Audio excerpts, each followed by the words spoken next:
whatever we knew about this matter before, let us put it on one side of the table and listen with open mind. By way of further introduction, yes, I'm a lawyer of 26 years with specialty in jurisprudence, and I've been on this task for quite a while. I set out as a young man to be a military pilot. I should have been flying jet fighters. I read all the physics and chemistry, mathematics of this work. I can still teach them. But by some providence, I ended up in law. And I didn't understand where that was going until in the final year. What we've done in the last 20 years, to probe into, because I ended up from the law, I had my bit in court, and I ended up in the oil industry. But I left the oil industry in 1998 on account of this. Upstream, I left from senior executive position in the upstream. There's nobody left in NNPC today who can argue with me for 10 minutes on national television on what it costs to produce crude, either on land, in the swamp, in the sea, on the desert. I've dealt with from what you call seismic studies, where you are looking for where you could find, to all of what you do in well development, to what you do in piping it around and processing it until the time you transport it and sell. But why did I leave? Because I came face to face with the document by which Shell and Mobil, Egypt, Earth were operating. And I said to myself, what could this mean? Does it mean we're not the owners of this land? That these foreigners will dictate the terms by which they operate? I'm sure you've seen their signposts, those of you who came from Port Harcourt area. NNPC Shell joint venture. Shell operator. Earth. Anyone you see, the operator is foreign. You have a business, a joint venture. You are not to know what it costs to produce whatever it is that joint venture has to do. It is that foreigner who will write down whatever he writes down, and whatever he declares as profit is what you now share. So I began to ask myself, how did we get to that? And it's not a 2-year contract, it was a 50-year lease. Signed off between 1967 and 1969 by people who could not even read properly what was written, under circumstances in which they just signed first and it was explained to them later. How did we even arrive at that point in 1967? We began to probe. It came to where I had to leave everything else to say let's even because we found out there was nothing to be found in our archives. We asked some of our elders, people with gray hair, people who went to negotiate the independence for Nigeria. I happen to have spent plenty of time with the last of them who were alive in course of the last 20 years at least. And Nohoro, for instance, spent the last 7 years of his life trying to undo what they did in going to sign us up into this union. We shouldn't have been. But first things first, the research from the known to the unknown led us to where we had to go to. You know the way WikiLeaks gets its information? We had to get the information we were looking for by all means. We broke into the British archives using all available technologies. And by the time we saw what was in black and white, some of them with instructions that they should not be typed, because any day the wrong eyes see them, the whole edifice will come crashing down. Those documents are inside this room now. And we traced things from that way back to what became 1914. And from that 1914, before 1914, when we landed in 1900, when I'm sure some of you might have heard about the Royal Niger Company, that the British had to pay £865,000 to take over the trading areas in what they consolidated in readiness for the annexation of Southern Protectorate with the Northern Protectorate.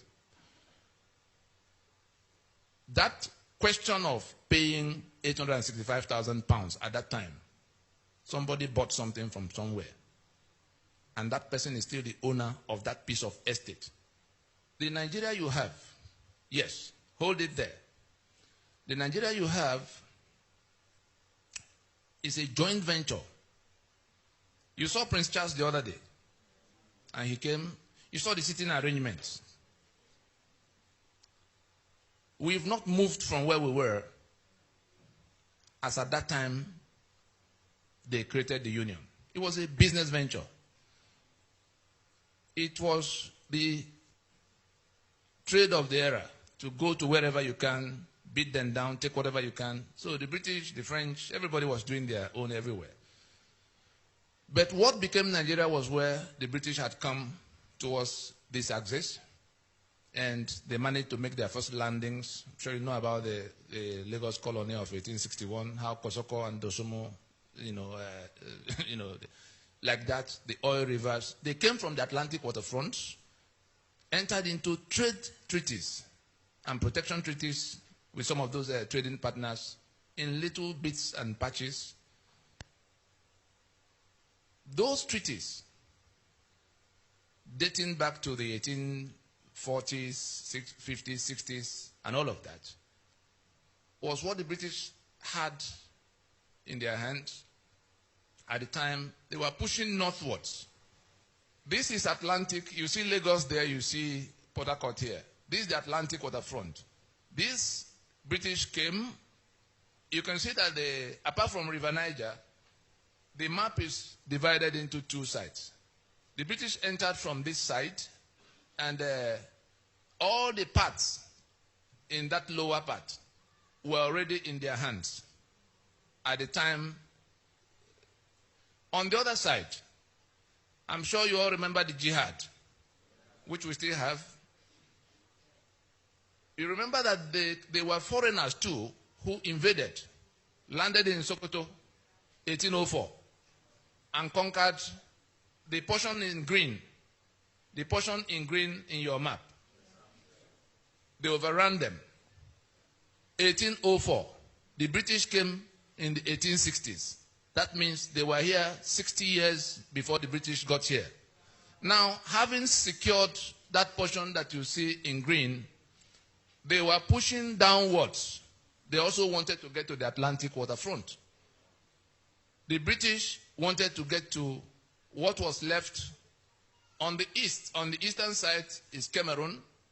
On the northeastern side is Chad, then Niger, and then Benin Republic to the left. The French had already taken all of the other places.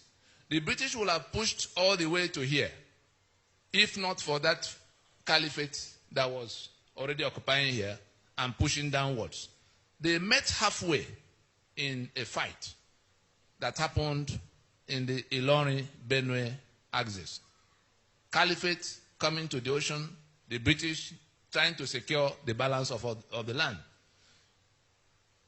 After a short while, it occurred to them, we're on the same mission, oh boy. Two robbery gangs after the same target. Say, why do we fight ourselves? Why don't you bring what you have? I bring what I have. We consolidate it so that we can share the benefit of having it permanently. And that was what became the amalgamation of 1914. Every document that transpired between them is in our possession, lodged in libraries across the world. Whatever they choose to do is already too late to be able to reverse the actions that have been initiated to salvage ourselves from what they've landed us into.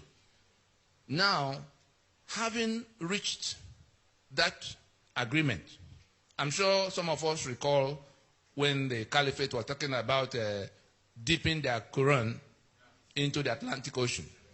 That is, they were telling the British at the time this matter of Nigeria, because it was for them a matter of conquest. That is, they had to conquer. But the British came with something else. They said, well, whenever you guys are done with whatever you came to do, we'll push on until we dip our Quran into the Atlantic Ocean. Anybody here ever heard about that? Wonderful. Now, the document of the amalgamation was one in which, I'm sure, who are the ones from South Africa here? Good.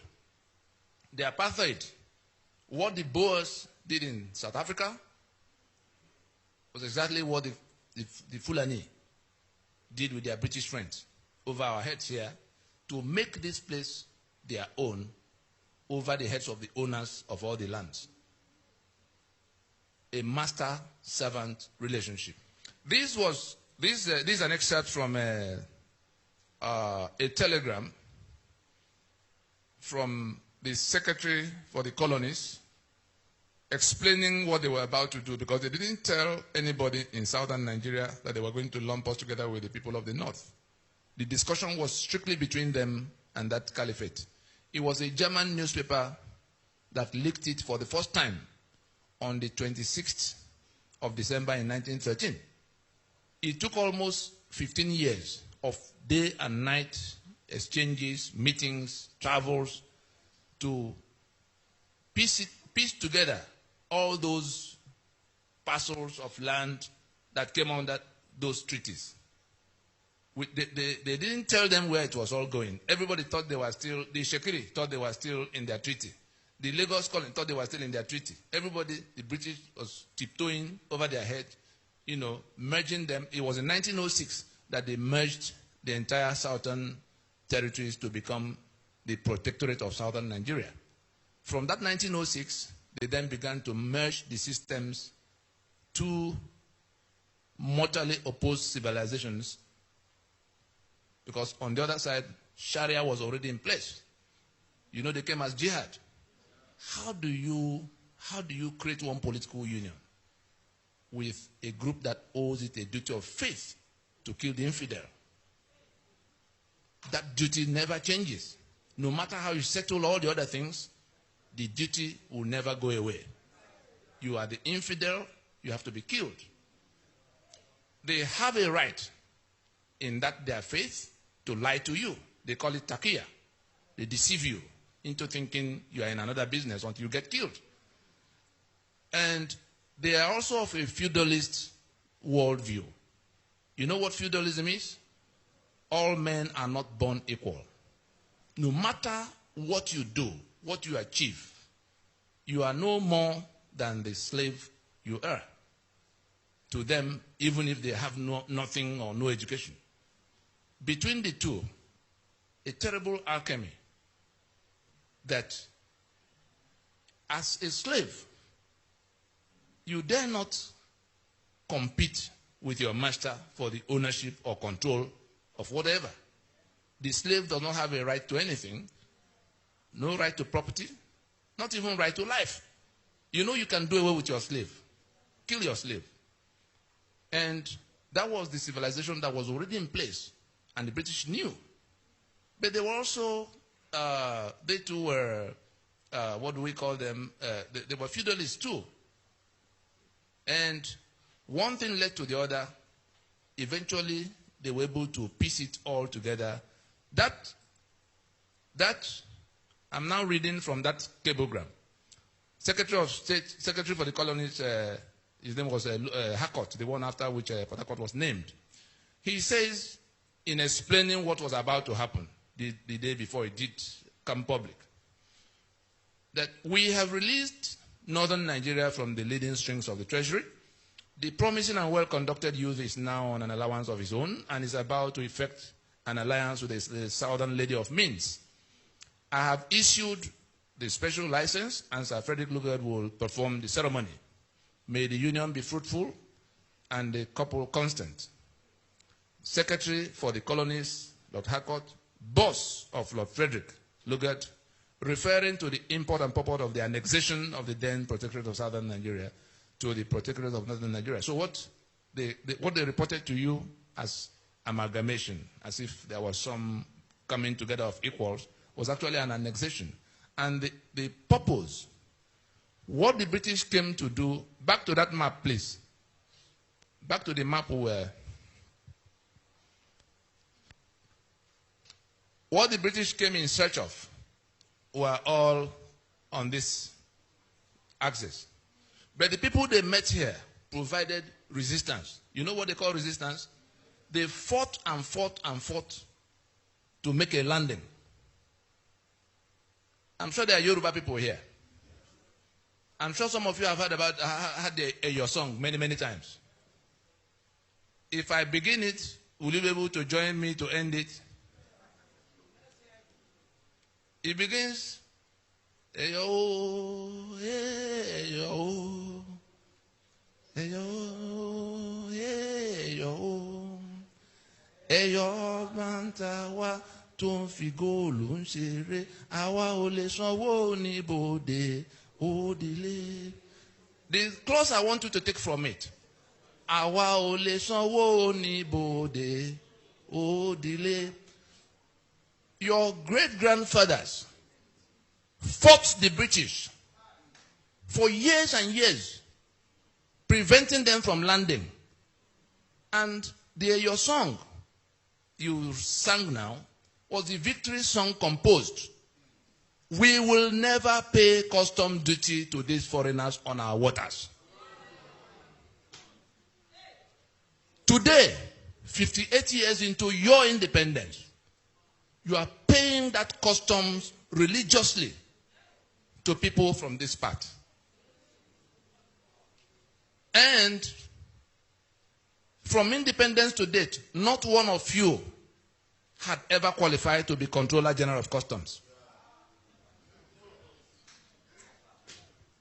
Now, I can give you up to 20 of these kind of examples. Who has ever been to Lagos Island, the Victoria Island here? Does anybody know where Bonny Camp is? Does anybody know where Eco Hotel is? The road that goes from the front of Bonny Camp to Eco Hotel, what's the name of that road? Ahmadu Bello Way. When you stand on Ahmadu Bello Way, is there any other thing to do to go to the ocean? You are on the last firm piece of land before the Atlantic.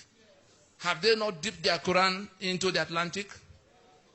Who collects the rent? The landlord or whoever? It's not the landlord that collects the rent. They take away over 2 trillion from these port operations every year. I won't call it misfortune. It so happened that a few months after Tinubu handed over to Fashola, we were at an event. He sat next to me. He was to speak before me. He finished, and I took over the microphone, and I asked him, said, Governor Emeritus, in the 8 years you were governor here, what was the maximum sum you got from federal allocation? He was quick to remember. There was 73 billion naira. I had documents with me in that event showing that in all those 8 years, Nigeria did not take away anything less than 1.6 trillion as from port operation alone. 10% of 1.6 trillion is 160 billion. 5% therefore, 80 billion. Lagos getting 73 billion in the maximum meant that Lagos in those 8 years did not get even 5% of what Nigeria was taking away from their place. The event collapsed It was a Blue Roof in Ikeja here. The event collapsed when, amidst all that noise, because I had come to tell them what we were doing, that if we do not act together to recover this land, you are not only going to remain the slaves you have been since that time, they will kill you and take your land and become the new owners to eliminate future claims. At the time these things were happening, we had also, in this project, we had also gone around the country whispering at that time to the other people who were in the same danger. Nobody will listen. Back to how we've arrived at 1914. Therefore, Nigeria was, as at that time, intended to be a marriage between the northern and the southern lady of means. I'm sure you hear about oil industry, Ijo, blah, blah, blah. Who has been to Owerri here before? Does anybody know where they call Shell Camp in Owerri? Is there anybody here who has ever heard about Shell Camp in Owerri? There's a place called Shell Camp. I'm sure you do not know that Shell was headquartered in that place for 42 years, going to Port Harcourt in 1960. And it's not a small facility. You know the Modotel Hotel that has become Rockview? That's the gate area. Government House Owerri, the whole of that government house, was inside that facility. Avanikoku, the university, was inside that facility. The Federal Medical Center after the university was inside that facility. That's on one side of the road. On the other side, the whole of that mobile police camp, all the way to back of prison. All these listed were fenced together as the headquarters of Shell for those 42 years. They went to Port Harcourt in 1960, and M.I. Okpara, as Premier of Eastern Region, bought that property. Then Owerri was a provincial capital. Why did they go to Port Harcourt? Because the pretense that they were dealing with some Niger Delta, some people that could not be properly described.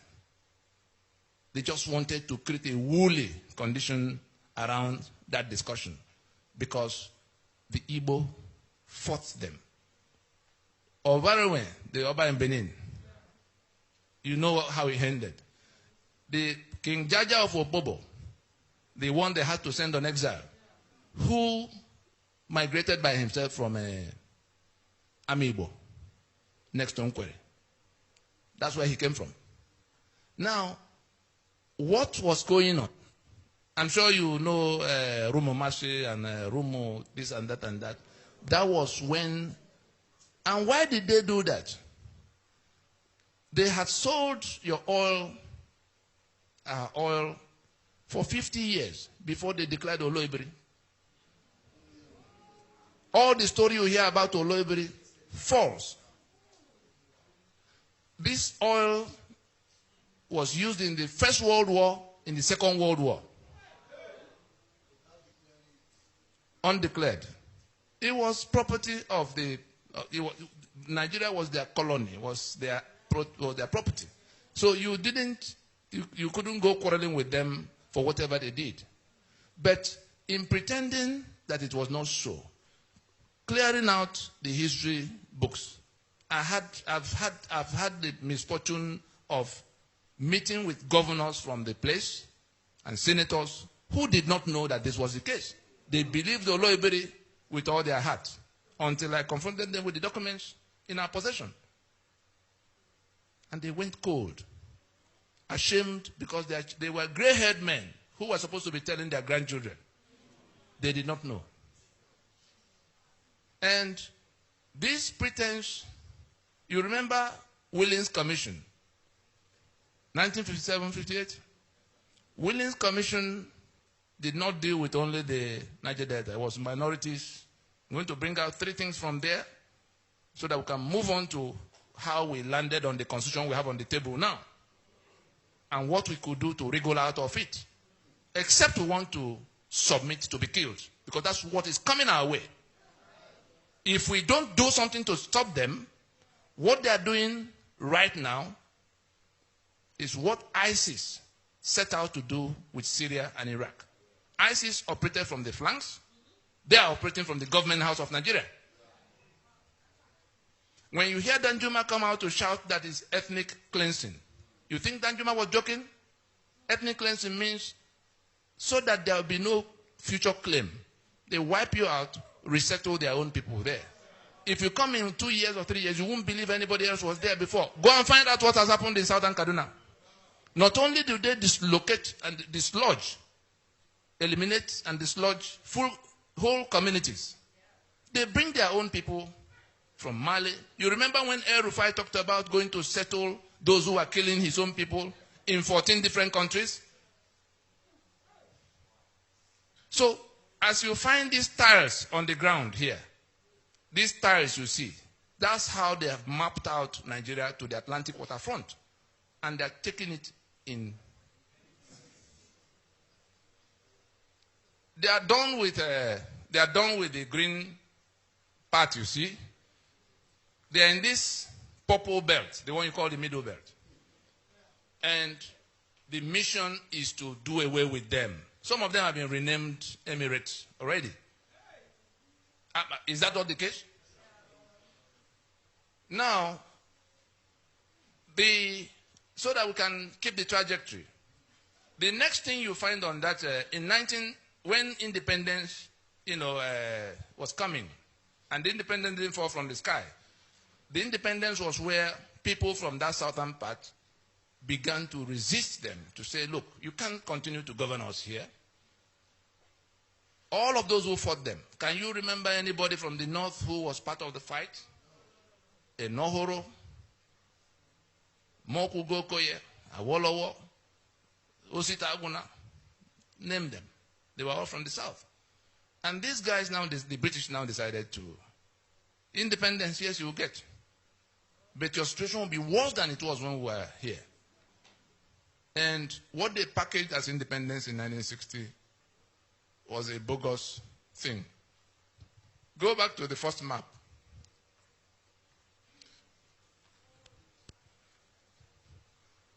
Now, yes, wonderful. That's how I want it. You see this line here?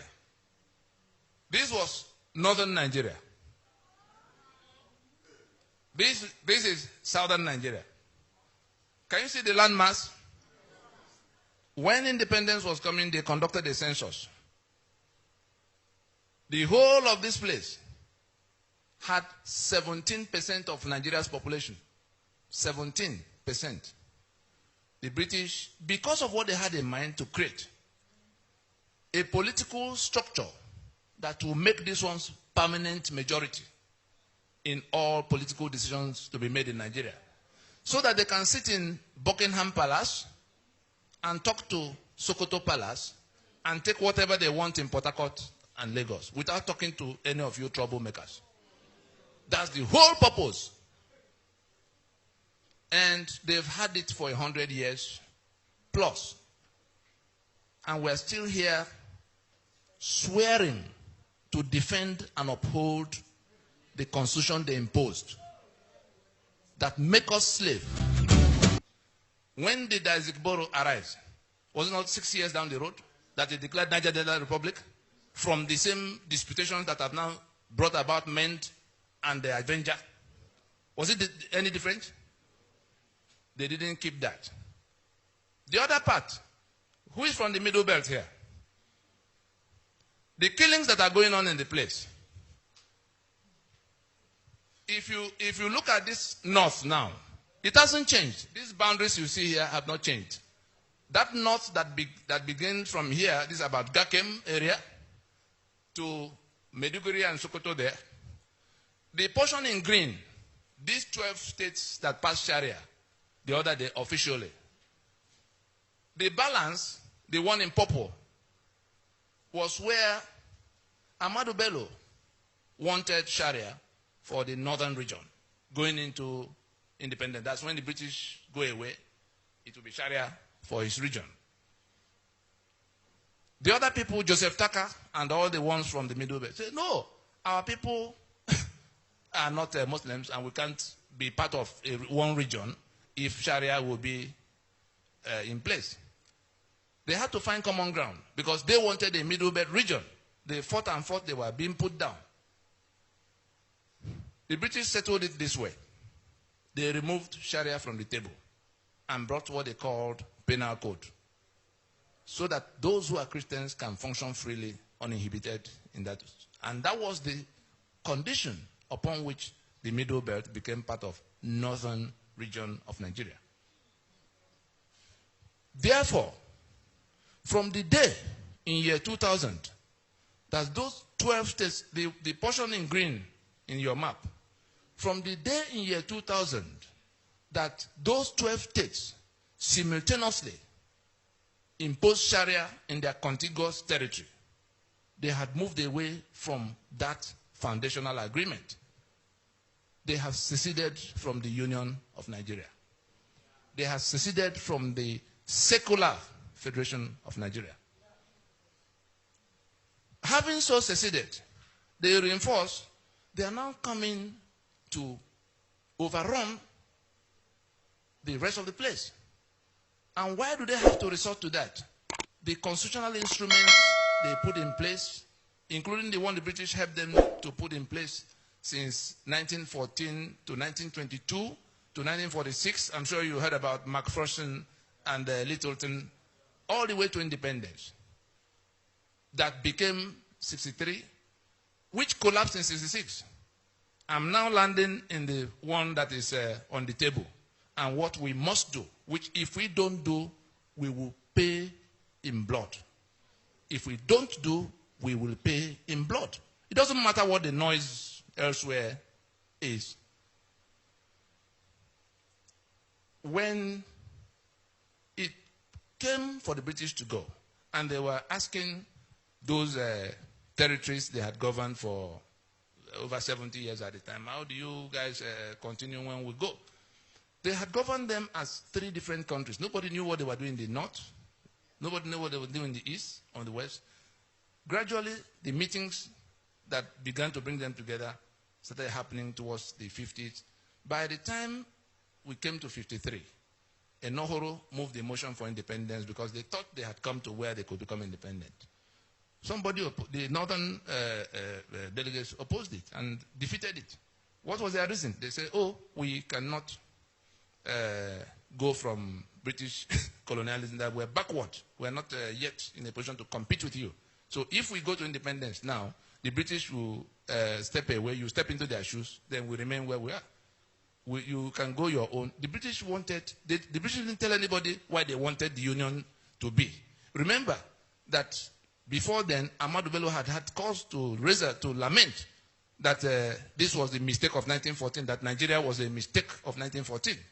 And not long after, Awolowo also had reason to say that this geographical expression. No, the ones who were building Nigeria did not believe in it up till that point. At what point did it now become something that has become non-negotiable, sacrosanct, indivisible?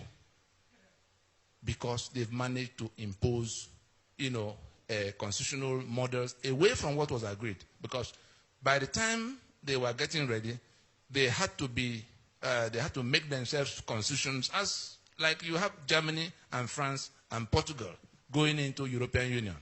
All the negotiations of what they would do for themselves and what they will allow the European Union authorities to do for them. The federal government is supposed to be a union office for independent units. And that was how they came. Yes, that's how they came to where they became one country, to have accepted that level of autonomy. And it was Ahmadu Bello that made that demand. In all, by 1966, the 5 constitutions that defined the federation, the coup came, those constitutions were toppled. All those who are talking about restructuring and how it will happen. Those constitutions that were toppled defined the Federation of Nigeria. From the moment they were toppled, the Federation of Nigeria ceased to be. The country was still in place. And a rogue federal government emerged. Elements who, wearing the garment of that Nigeria that had died, began to run riot, seizing the assets of all the federating units, which were contributing only 15% of their income, as they agreed, for the upkeep of the center. The center didn't own anything. So we came from being a federation into this unitarianism. And by the time they were going to hand over in 1979, they had found a way to also work out something that became a constitution that was not discussed. And it was that constitution that was not discussed, in which they had created all kinds of structures from the 4 regions they met that were on ground in 1966. We have now 36 states created by decree. So a new majority has emerged. Each of the states has 3 senators at the place. So, 4 local government areas in which Kano alone has 44. And Lagos that had the same 20 local governments with them at the beginning is still keeping 20, whereas Kano had been broken into Kano and Jigawa. Between the two of them, they have 71 local government areas. What are they bringing to the treasury? Nothing. All the money Nigeria has to spend is between the oil money, the port money, and the VAT that is raised here. These people who bring nothing take 72% as of right in the place of sharing. And they're the ones who decide what other people will get, who they give more, who they give less. And in all of this, democracy, let me just refer to the documents you have in one of the documents, you see where we try to define democracy, that we do not have a democracy because democracy is the government of the people, by the people, for the people. In those three legs of definition, government of the people mean that you, in exercise of your right to your sovereign right, decide the supreme laws of the land. The constitution we have on the table today did not come from that process. And so we have not decided whether we will live together or how we will live. The second leg is of the people, meaning that only your vote can send people to government house. And when they get to government house, they can only function according to that constitution you already made. Do we have that? The third leg, for the people, meaning that those who wield government powers must do so not only in accordance with what was put in place in the constitution, but for your benefit. The reason we don't have the things that should have been coming to you as citizens is that you have not written the script of what should happen. And so you have in this constitution provisions that exclude responsibility towards you. Section 6, subsection 6C of your constitution absolves government of all responsibilities towards you. They don't owe you any school, they don't owe you any hospital, they don't owe you anything. Anything they do, they are doing out of the milk of human kindness. That is one. You have appropriation provisions. Section 81, section 82 hands over the keys to the treasury to the president. Section 121, 122 hands over the keys to the treasury to the governors. So they don't owe you any obligation. They have the spare key to the treasury. They have immunity in section 308. At what point are you going to get anything from them? How did you come about that constitution? By imposition. And what all the cry and demand for repairing this place goes to is to say, let us accept we have departed from the foundation of being a federation. Because if we were a federation, Lagos port would belong to Lagos, oil and gas of Niger Delta would belong to them. The middle belt, where killings are going on unabated, unchallenged, will have the right to defend themselves because they will have guns.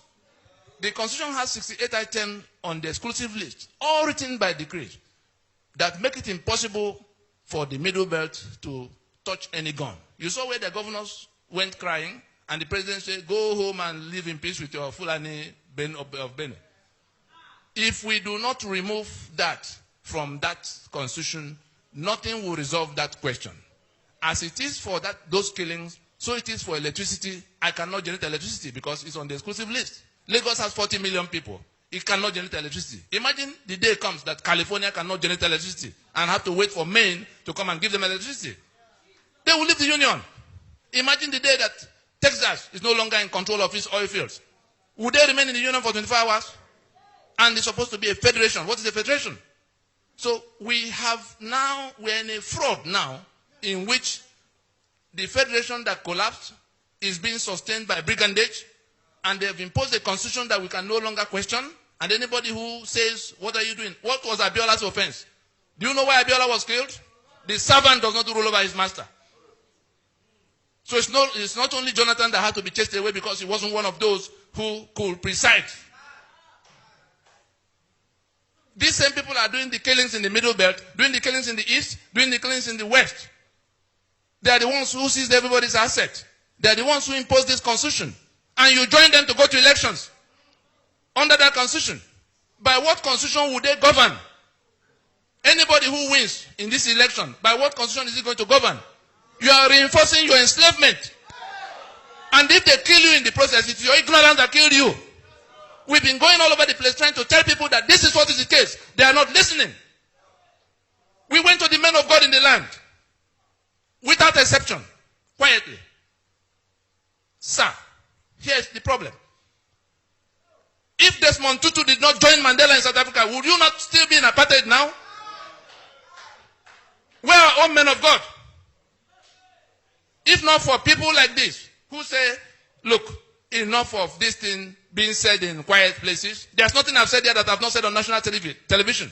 There's nothing I've said here that I've not said to the faces of those who have been governing Nigeria with this illicit decree. They are committing treason against the rest of us. They are committing treason against the rest of us. Because they put our signature on the document that sees our assets, that sees our lives. And we say, we have tolerated this document for 20 years, since 1999. We will not tolerate it any further. All of you, by the time they finish the election, less than 1,500 people will be sworn in as the ones who have won in the election. 180 million people are in danger.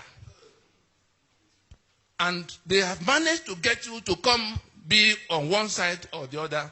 Put your mind the day after the election. The people who win will have to swear to defend and uphold your enslavement.